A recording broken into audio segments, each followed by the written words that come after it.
There are moments I have held on to for a long time. Not because they were dramatic in the way people usually mean that word, but because they were the kind of quiet that changes how you think about things you believed were already settled. I have been carrying one such afternoon for years now. It happened at a trapping post north of Cochrane, Ontario, in the winter of 1898, and it involved a man too proud to admit he was wrong, a woman too capable to let him stay that way, and a half-wild dog that had already drawn blood on 3 separate occasions before she ever stepped off the supply sled. Garrett Finch had a wolf cross chained at the far post of his kennel line that had put 3 of his handlers in the infirmary at Cochrane in 14 months.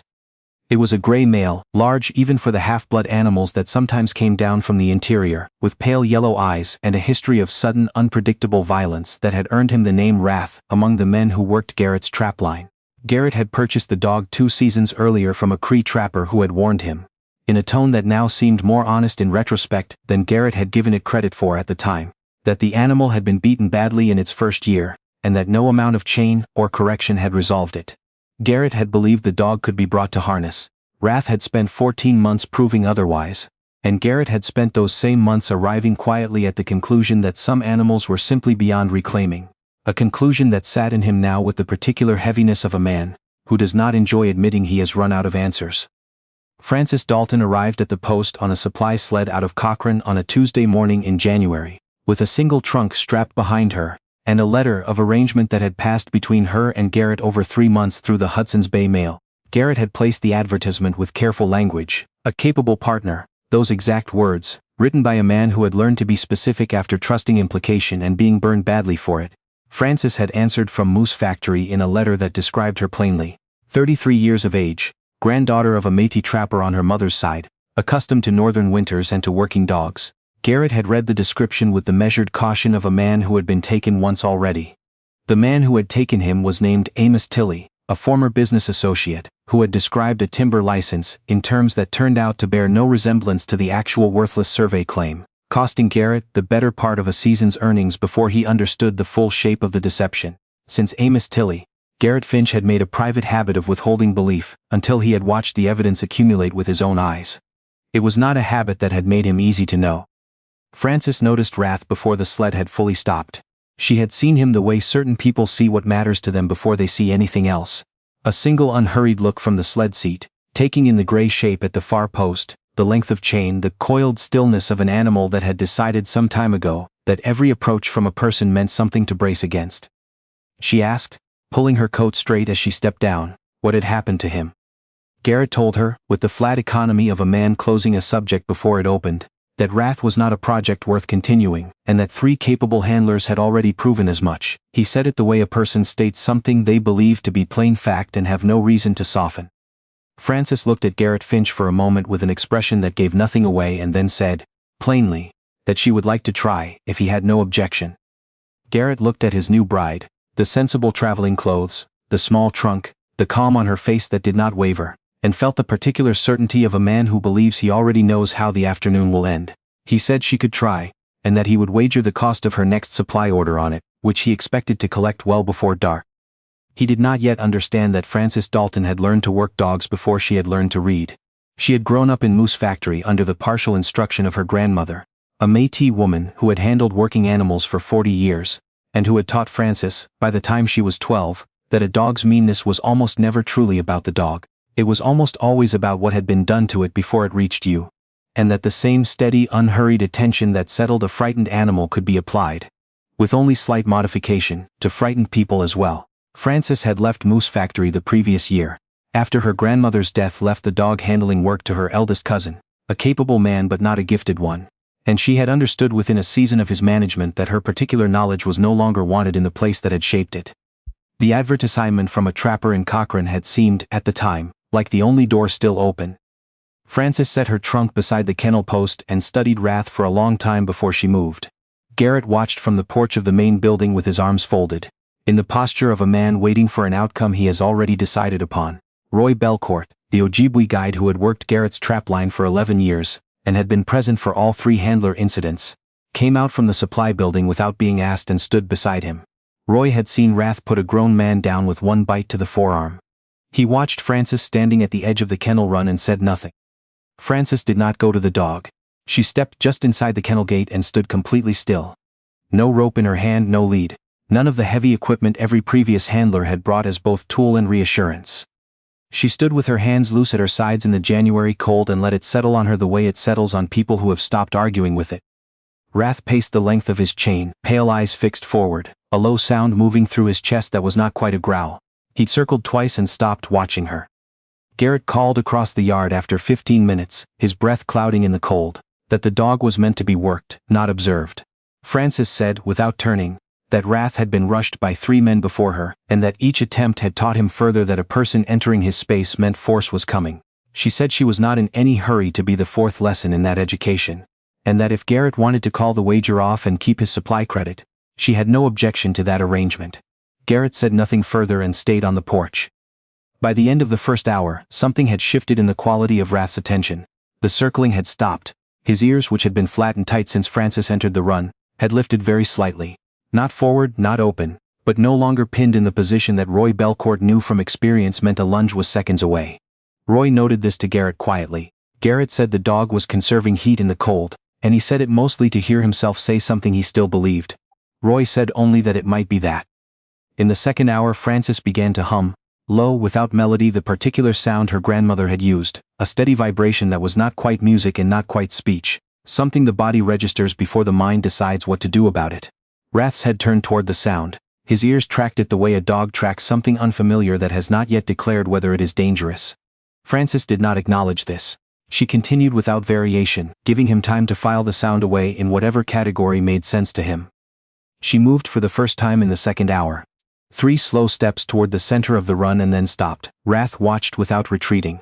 After a long pause, he took 1 careful step toward her and stopped, studying the situation the way an animal studies something it has not yet decided about. Garrett, watching from the porch, felt his certainty shift in a way that sat uncomfortably alongside something he could not yet name. He thought of Amos Tilley, of the particular, sick feeling of standing on worthless ground, and knowing he had trusted a description over evidence for too long. He had promised himself, after that, never again to extend belief where he had not watched it earn itself. Watching Francis work, he understood, with the discomfort of a slow arrival, that he had broken that very promise the moment he read her letter, and decided it was probably overstated. Sid Kearns, the youngest of Garrett's 3 handlers, the one whose forearm Wrath had opened twice in the same season, had ridden over from the South Line on an invented errand, word having already begun to move between the posts in the way that word moves in isolated country in winter. Quickly and with some distortion, Sid stood at the kennel fence and watched with the polite disbelief of a man who has already been proven right about something once and expects to be proven right again. The trouble came in the 3rd hour without warning, and at a moment Garrett had almost stopped expecting it. Francis had closed the distance to within a few feet of Wrath, moving only when the dog's posture permitted it, retreating immediately at any stiffening or shift of weight. She extended 1 gloved hand, palm down at the level of his nose. Wrath sniffed once, and then with a speed that made Garrett step forward from the porch before he knew he was moving, the dog snapped. Francis pulled her hand back cleanly and stepped away, not in a stumble but in a deliberate full retreat. 3 measured steps back, and then she stopped and stood still again. She did not look toward the fence. She did not look at Garrett. She waited, facing the dog, her breathing steady in the cold, the hum beginning again at the same low pitch. Garrett stayed where he was, hand braced against the porch post. He waited for her to leave the kennel run. She did not. For the space of 10 minutes after the snap, she simply stood where she was and let Wrath understand that she was not going to punish what he had done, and she was not going to leave because of it. Garrett watched this, and Garrett Finch was not a man who admitted things easily, but he found in those 10 minutes that what he was watching had moved from something he expected to dismiss to something he did not yet have language for. Roy said quietly beside him that in 11 years on this line, he had never once seen a person stay in that run after a snap. Garrett said nothing. The first real contact came 20 minutes later. Francis extended her hand again, at the same level with the same stillness, and this time Wrath touched his nose to her glove and held it there for 3 full seconds before drawing back. Francis withdrew immediately, giving him the space to process what had just occurred, and Wrath stood with his ears at an angle that no one gathered at the kennel fence had seen from him before. Not forward exactly, but no longer defensive. Turned toward Francis's retreating figure with an attention that looked considerably more like consideration than fear. Roy said, "I have worked this line 11 years. I have never once seen him permit that without a chain pulling him into it." Garrett said nothing. He was watching, and something in his chest had gone tight in a way he had not anticipated, and did not entirely know what to do with. Sid Kearns said from the fence, to no one in particular, that he had ridden over expecting to watch the new arrival, get reminded quickly of what the rest of them had already learned, and that he was no longer certain what he was watching instead. By the middle of the third hour, Francis was running a hand along the full length of Rath's back. The dog stood without moving, his weight settled, his breathing even. A posture that the handlers gathered at the fence had never seen him hold in the presence of a person who was not Garrett, and which Garrett himself had not seen in 14 months. Francis brought out a length of soft rope from inside her coat, not the heavy chain lead that every previous handler had used, but a light line, the kind her grandmother had preferred for initial work with nervous animals. She held it first near Rath's nose without attempting to attach it, letting him investigate it on his own terms, smelling it, nudging it, satisfying whatever assessment a distrustful animal makes before deciding whether something near its head is worth accepting. Only after several minutes of this did she begin to work the line into position, with an unhurried precision that made several people at the fence hold their breath without intending to. Rath did not flinch.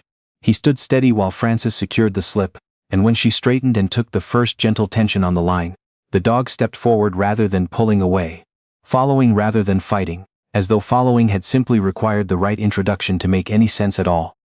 A sound went through the cluster of handlers at the fence, something between a gasp and a cheer, quickly suppressed. Roy said, 3 handlers, Mr. Finch, 14 months, and she has him on a line in 3 hours without raising her voice once. Garrett crossed the yard and stood at the kennel fence, close enough to speak quietly. Francis walked Rath in slow circles, the dog moving at her shoulder with none of the sudden shying or lunging that had defined every previous attempt at even the most basic handling. She paused near the fence where Garrett stood and said, without any particular triumph in her voice, that Rath had never been vicious. He had been frightened, and frightened animals became dangerous when they were met repeatedly with force instead of patience. Each failed attempt teaching them further that resistance was the only tool that had ever worked. Garrett said that 3 experienced men had tried force. None of them had tried what she was showing him. Francis said that force was faster, and considerably more satisfying to a man who needed to be seen doing something. She said that patience required a person to care more about the outcome than about how they appeared while working toward it. She watched Rath's ears track toward her voice and added, more quietly, that she had found this was equally true of most difficult things in life. That a person who wanted credit for the fixing would rush it, and a person who only wanted the thing genuinely fixed would learn to wait, however long that required. Garrett looked at his wife and said, quietly enough that only she could hear it, that he had doubted her letter from Moose Factory, that he had doubted whether a person could be as capable as she had described herself, and that he owed her an apology considerably larger than the value of a supply credit. Francis said he would have the rest of the afternoon to consider the precise size of it, because she intended to have Rath walking off the lead entirely before dark, and she expected the debt to grow accordingly with every hour that passed. She resumed the slow circles, and Garrett stayed at the fence rather than returning to whatever had filled his afternoon before she arrived. Unwilling, he found, to miss whatever came next.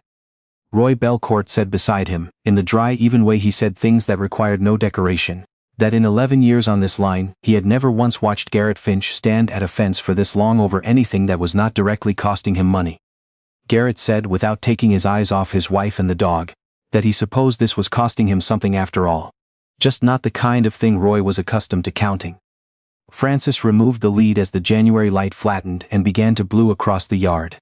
She walked to the center of the kennel run and stopped, standing still in the cold with her hands at her sides, the same patient stillness she had opened the afternoon with 3 hours earlier. Rath stood at the end of his chain for a long moment, free, with nothing pulling him forward, entirely able to pull away from the woman who had spent a winter afternoon, earning his trust one careful step at a time.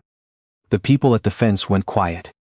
The dog walked forward and stopped at Francis's left shoulder, exactly where he had walked all afternoon on the line, except now there was no line and no pressure, only a decision he had made himself.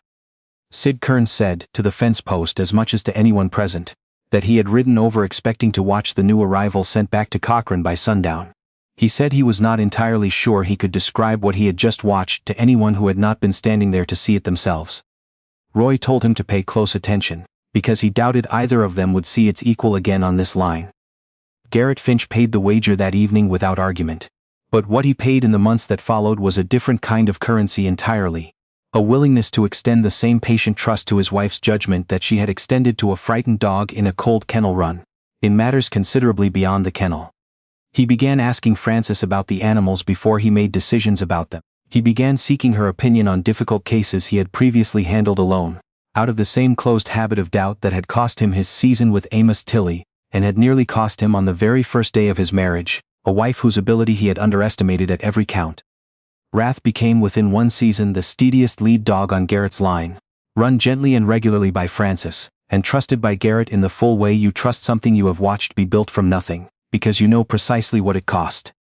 Sid Kearns came back to the post whenever a difficult animal arrived and watched how Francis worked, with the careful attention of someone learning something they intend to carry forward.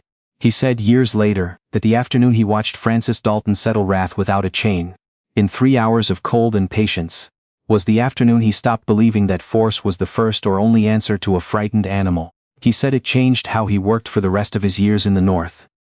Roy Belcourt stayed on the line for another 12 years and told the story to every new hand who came through, until it had worn into a particular kind of local truth.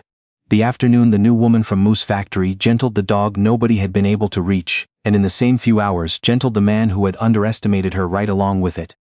Garrett and Francis Finch worked the trapline together for 26 years.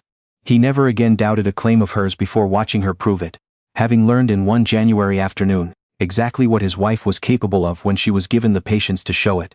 Their eldest son inherited his mother's way with difficult animals, and considerably less of his father's early habit of doubt, having grown up hearing the story of Wrath and the afternoon wager told at nearly every gathering until it had worn smooth and familiar. He liked to say that his father's greatest achievement was not the trapline he built across those northern years, but the doubt he learned to put down one cold January afternoon at a kennel post, and never quite picked back up again. I think about that afternoon when I hear someone declare with complete confidence that a thing cannot be done by the person proposing to do it. Garrett Finch was not a cruel man or an unreasonable one. He was a man who had been deceived by words once and had decided as a practical measure to stop trusting them until evidence arrived. What he had not accounted for was the possibility that some descriptions are simply accurate, and that the cost of refusing to believe them is paid not by the person who doubts, but by the one who deserved the belief all along. The patience Francis showed in that kennel run was not a trick or a natural talent she had stumbled into. It was a decision made quietly and held steadily in the cold for a full afternoon, until doubt had nowhere left to stand. Tell me in the comments, have you ever watched someone's quiet competence dismantle a fixed belief the way Francis dismantled Garrett's that January? Or perhaps you have been the one waiting to be believed. Either way, I would genuinely like to hear about it.